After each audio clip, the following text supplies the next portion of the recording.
Subject divide అవ్వకుండా మీరు ఏమడిగినా చెప్తా. మెయిన్ ఇది కవర్ చేయండి. ఆరోగ్యశ్రీ మీద ఆయన మాట్లాడారు. ఆయన ఏం మాట్లాడతారో ఆయనకి తెలియదు. ఆరోగ్యశ్రీ పైన నెట్వర్క్ ఆసుపత్రులకి బకాయిలు ఎందువల్ల వచ్చినాయి? గతంలో జగన్మోహన్ రెడ్డి చేసిన తప్పిదారి వల్ల ఇవాళ ఆ బకాయిలు పెరుగుతూ పోయినాయి. ఒక ఆరోగ్యశ్రీ నెట్వర్క్ ఆసుపత్రులు కాదు, రైతులకు బకాయిలు పెరిగినాయి.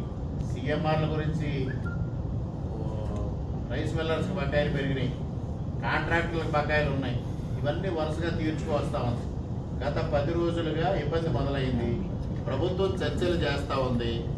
వారు 500 కోట్లు ఇమ్మని అడిగారు. ప్రభుత్వం ఇవాళ 250 కోట్లు ఇవ్వడానికి ఒప్పించాము. ప్రభుత్వం ఒప్పుకొని వారిని ఒప్పిస్తూ ఉంది. ఇవన్నీ చర్చల ద్వారా జరుగుతాయి.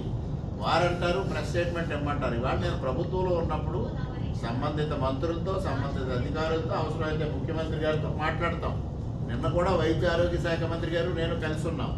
నిన్నటి రోజు నేను వైద్య ఆరోగ్య శాఖ ప్రిన్సిపల్ సెక్రటరీ గారిని కూడా కలిసాం. ఇవన్నీ ఉన్న వాస్తవాలు, ప్రజల ఇబ్బందుల్ని ప్రజాప్రతినిధిగా ప్రభుత్వం దృష్టికి తీసుకెళ్తాం. ఆయన ఆశించినట్టుగా పేపర్ స్టేట్మెంట్ ఇవ్వాల్సిన పని లేదు. ఆయన నన్ను డిక్టేట్ చేయడానికి పని లేదు. నా బాధ్యత నేను నిర్వర్తిస్తాను. ఇవాళకి సమస్య పరిష్కారం తీసుకుని వెళ్తా ఉంది కదా. ఆయన గతంలో మరి ఆరోగ్యశ్రీ హాస్పిటల్లో బకాయిలు ఉన్నప్పుడు ఆయన డాక్టర్గా ఏం చేశారు? సీఎంఆర్ బకాయిలు ఉన్నప్పుడు, రైతులు బకాయిలు ఉన్నప్పుడు ఏం చేశారు? కాంట్రాక్టులకు బకాయిలు ఉన్నప్పుడు ఏం చేశారు? ఈ బకాయిలన్నీ ఆ రోజు ఆయన ఏం మాట్లాడారు? ప్రభుత్వంలో 5 సంవత్సరాలు దానికి ఆయన సమాధానం చెప్పాల్సిన అవసరం ఉంది.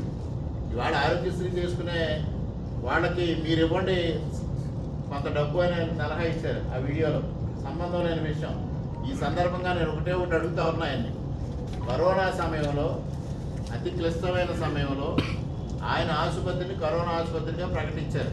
మొదటి రోజున మీడియా ముఖంగా. మరుసటి రోజున మరి ఇంటికి వెళ్ళిన తర్వాత ఒత్తిడి ఏమొచ్చిందో తెలియదు, కానీ ఆ ప్రస్తావన వదిలిపెట్టేశారు. అదీ కాకుండా ఆయనతో నిరంతరం తిరిగే సాక్షి రిపోర్ట్